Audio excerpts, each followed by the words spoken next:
Le procès dans l'affaire Le procureur contre Alfred Yekatom et Patrice Edouard Nguesson s'est poursuivi du 5 au 22 juillet 2021 à la Cour pénale internationale à La Haye, aux Pays-Bas.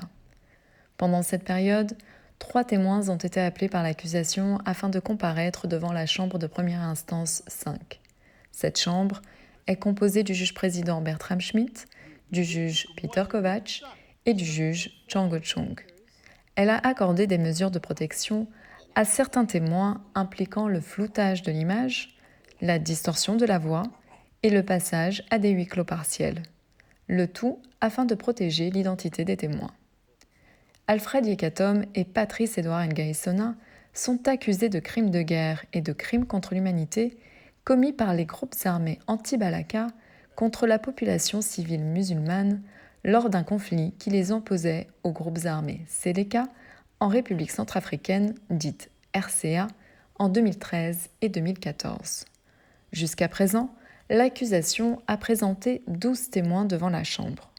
Monsieur Jean-Jacques Desmafoutes est le 13e témoin du bureau du procureur. Il est avocat en France depuis 1993 et a occupé plusieurs postes politiques en RCA sous différents présidents tels que l'ancien président Pataz et le président du gouvernement de transition Jotodia et Madame Samba Panza. Il a été interrogé par l'avocat principal de l'accusation, Maître Kweku van der Pouy, au sujet, entre autres, de la planification et la coordination de l'attaque du 5 décembre 2013, des crimes prétendument commis par les anti-Balaka à Bangui, Boda, Karno, Yaloke, Bambari et Bossangoa. M. Desmafoutes a déclaré qu'aux alentours de 2014, il faisait partie du gouvernement de transition en RCA et qu'il recevait de nombreuses informations sur les attaques des anti-Balaka contre la population musulmane. Je voudrais que vous le lisiez pour vous-même. Ça ira beaucoup plus vite, je crois. Oui, Est-ce que ça correspond aux informations que vous aviez à cette époque-là? Et deuxièmement, est-ce que vous aviez ces informations par le biais d'autres sources? oui, c'est exact, ces informations sont exactes. Nous avons, je me souviens, lorsque nous avons reçu cette euh, information, nous avions commencé par faire une vérification. La première des vérifications, c'est auprès des responsables des communautés musulmanes, même, pour voir si vraiment la communauté musulmane est visée par des attaques préparées par les anti-Balaka. Et à ce titre, nous nous sommes rapprochés des grands chefs religieux et tous les témoignages qui nous venaient concordaient que systématiquement, à partir de janvier 2014, systématiquement, leurs maisons et leurs biens étaient détruits et eux-mêmes, ils étaient pourchassés. Ça devenait vraiment systématique et méthodique. Ce qui fait que même moi, puisque j'étais à partir de janvier, j'ai repris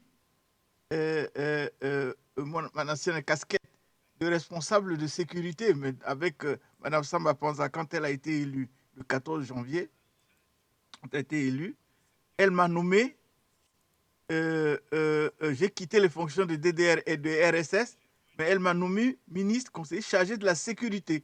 Donc, je m'occupais de la sécurité vraiment. Et là, j'ai repris le contrôle des services de sécurité et j'étais chargé des relations avec la force FOMAC et la Sangaris. Donc, à partir de ce moment-là, nous avons fait un constat réel. Nous avons vu que les destructions et la haine vis-à-vis des musulmans commençaient à monter d'un cran. Donc, nous avons commencé à réfléchir pour savoir d'où venait et comment faire pour stopper. Et c'était vraiment très difficile parce que ça venait de toutes les zones qui étaient sous le contrôle des anti-Balaka. Le témoin a participé au dialogue de paix entre le gouvernement et les groupes armés suite aux affrontements en RCA. La représentante légale des victimes Maître Elisabeth Rabesendratana a brièvement interrogé M. Demafoot sur la place des victimes dans le cadre de ces dialogues. Alors, au niveau national, la présidente de la transition prenait des initiatives d'apporter une aide matérielle aux victimes. Et je pense que j'ai été porteur de choses à Boda, à Loké, à Ken, à Bangui. Ma question, donc je reviens au traitement des victimes dans le cadre de ces tentatives de recherche de la paix. Et est-ce que vous pourriez dire que dans ces tentatives et de construction d'un dialogue, le sort des victimes où les victimes ont été bien traitées, leur sort a été suffisamment pris en compte? Moi, c'est tout simplement que place a été donnée aux associations de victimes et ils ont accès aux médias et à toute manifestation politique ou de dans le cadre donc de cette crise. Maître Dimitros Souproun, également représentant légal des victimes dans cette affaire, mais plus particulièrement au sujet des anciens enfants soldats, a également interrogé le témoin. Celui-ci a alors parlé de la réintégration des enfants soldats dans la société par le biais du processus DDR, soit démobilisation, désarmement et réintégration. Puisque à l'époque, en 2013-2014, vous étiez entre autres chargé des programmes de DDR. À votre connaissance, en quoi consistaient les programmes de réintégration des enfants soldats? Je pense que ce qu'on avait conçu, c'était d'abord de les sortir du rang des groupes armés et ensuite faire une préparation et les réinsérer dans leur famille et dans leur communauté pour que ces enfants reprennent vraiment leur place dans la société. Ceux qui étaient en capacité, leur donner une formation scolaire, formation professionnelle. Et à votre connaissance, quel rôle avait été joué à l'époque par le gouvernement de la Centrafrique dans le processus de réhabilitation et de la réintégration des enfants démobilisés? Je dirais aucun. C'était un programme entre les groupes armés et l'UNICEF qui récupérait ces enfants et s'en occupait à travers des ONG qui étaient mandatées par l'UNICEF pour le faire. Le 14e témoin du bureau du procureur s'est présenté comme M. Nicolas Tiangai, ancien Premier ministre de la RCA de janvier 2013 à janvier 2014. Interrogé par l'avocat de l'accusation Nick Ledy, le témoin a parlé du financement du groupe anti-Balaka. Mr. Witness, with reference to, Non, monsieur le témoin, s'agissant de l'annexe 2 à votre déclaration, à l'onglet numéro 11, vous avez également discuté le paragraphe 118 de votre déclaration. Et vous nous disiez dans ce paragraphe que Bozizé, son fils et Nguy Sena étaient les financiers et les chefs politiques des anti-Balaka. Alors, pouvez-vous nous expliquer ce que vous entendez par financier des anti-Balaka? C'était les documents que Jean m'avait remis en disant que financièrement, c'était les personnes qui apportaient leur soutien aux anti-Balaka. Ça figurait sur un document qui m'avait été remis et que j'ai donné aux enquêteurs. Lors du contre-interrogatoire de l'ancien Premier ministre de la RCA, les deux équipes de défense se sont concentrées sur les questions relatives aux crimes commis par les groupes Seleka. Alors qu'il était interrogé par maître Mylène Dimitri, avocate de la défense de M. Yekatom, M. Tiangai a confirmé que les groupes Seleka avaient commis beaucoup d'atrocités contre la population non musulmane et que ce fut une période difficile pour la RCA. Il a expliqué qu'en représailles, de nombreux civils non musulmans avaient attaqué des civils musulmans une fois que la Seleka avait perdu le pouvoir. Je vais vous montrer une prochaine vidéo.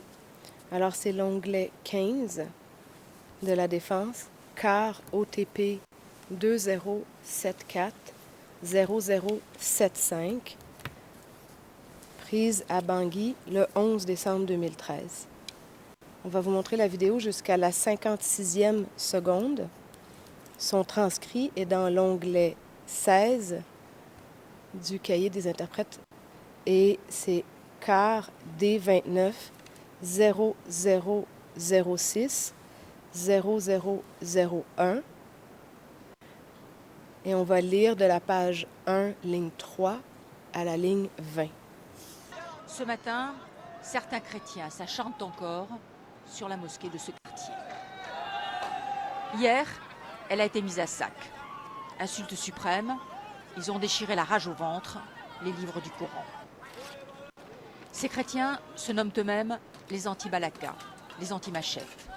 Constitués en milice, ils se vengent des musulmans, la minorité au pouvoir depuis mars dernier.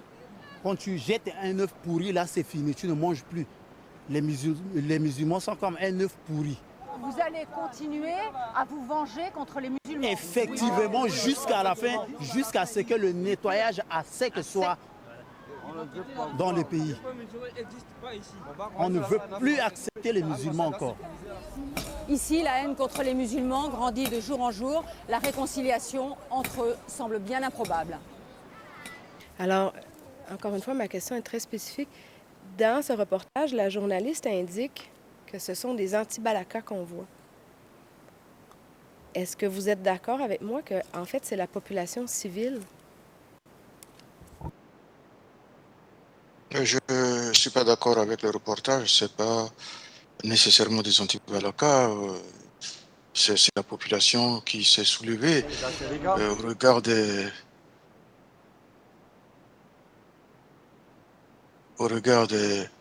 exactions que cette population a subies. Donc c'était une révolte de la population et tous ceux qui se sont révoltés, à mon avis, ne sont pas tous des anti-Balaka. Et il y en a qui ne sont pas armés. C'est dans la furie collective que certains se sont déchaînés contre les musulmans et contre les symboles comme les mosquées et le Coran. Donc on ne peut pas de façon catégorique prétendre que toute cette masse était constituée uniquement d'anti-Balaka. Le 15e témoin du bureau du procureur a porté le pseudonyme P0884. Il a répondu aux questions de Maître Vanderpooy sur l'attaque présumée des anti-Balaka sur Bangui le 5 décembre 2013, sur une réunion au cours de laquelle M. Nguy Sona aurait été choisi comme coordinateur général peu après son retour à Bangui, ainsi que sur le rôle présumé de M. Yekatom dans les anti-Balaka et la prise et le meurtre présumé d'otages par M. Yekatom à l'école de Yamwara. Au sujet des attaques anti-Balaka, le témoin a déclaré que l'objectif des attaques du 5 décembre 2013 était de chasser les groupes Seleka de la RCA, mais que les deux groupes armés avaient attaqué des civils innocents. Lorsque les anti-Balaka sont arrivés, ils prenaient tous les musulmans comme pour des Seleka. Il y avait un amalgame. Alors, les anti-Balaka les confondaient aux Seleka. C'est ainsi qu'ils prenaient à partie les musulmans qui étaient innocents. Ils ont commencé à les piller. C'était la même chose quand les Seleka sont arrivés. Ils faisaient cette confusion-là. Et donc, c'est ce qui s'était passé. Alors, je voudrais vous donner une précision concernant le FROCA. FROCA était considéré comme une branche politique des anti-Balaka. Et on était de même pour le FAR, qui était une branche politique pour les Seleka. C'est vrai, il y avait des dérapages au sein du mouvement anti-Balaka. Ils considéraient les musulmans civils comme des Seleka, ce qui n'était pas vrai. Il ne cautionnait pas ce que faisaient les Séléka. Et donc, c'est la même chose. Ce ne sont pas tous les chrétiens qui sont considérés comme les anti-Balaka. Les Séléka les confondaient tous les chrétiens. Ils pensaient que tous les chrétiens étaient des anti-Balaka. Voilà, c'est ce qui s'est passé. When you say slippages, lorsque vous dites qu'il y avait des dérapages, c'est quoi exactement des dérapages? Que voulez-vous dire?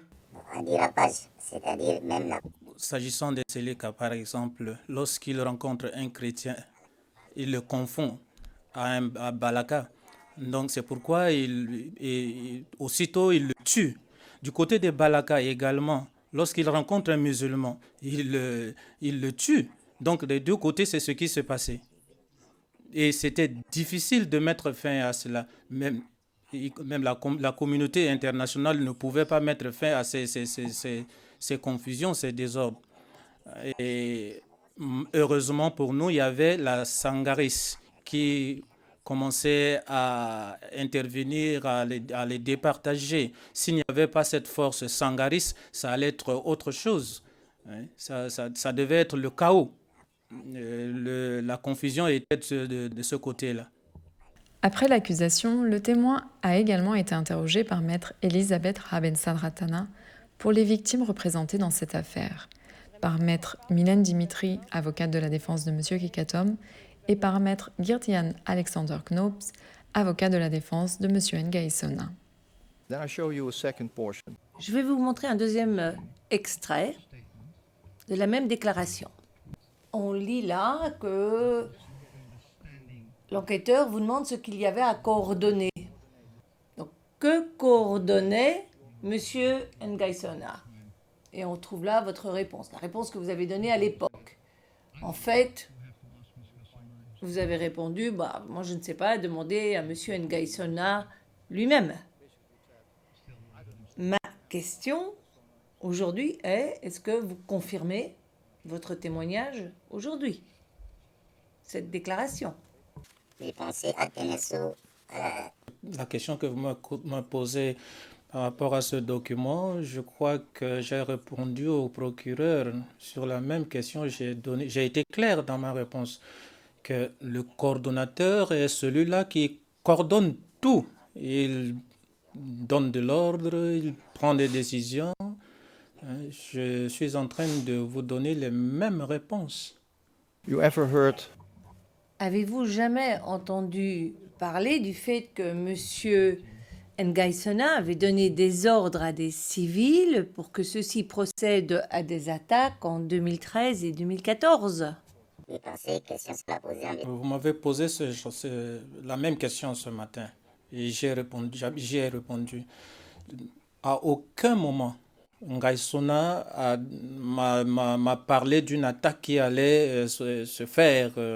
Et donc, je vous ai parlé de ça ce matin. Vous revenez encore sur la même question. Je ne sais quelle réponse vous donner. Il fut un moment où je n'allais plus chez lui. Et donc, je ne savais pas ce qu'il faisait de son côté. Je ne pouvais pas le savoir. Vous me reposez la même question. Ceci conclut la déposition du témoin aujourd'hui. C'est la fin de l'audience et également la dernière audience avant les vacances judiciaires. Le procès dans l'affaire Le procureur contre Alfred Yekatom et Patrice Edouard Ngaï Sona s'est poursuivi au 26 août 2021 avec la déposition du 16e témoin à charge.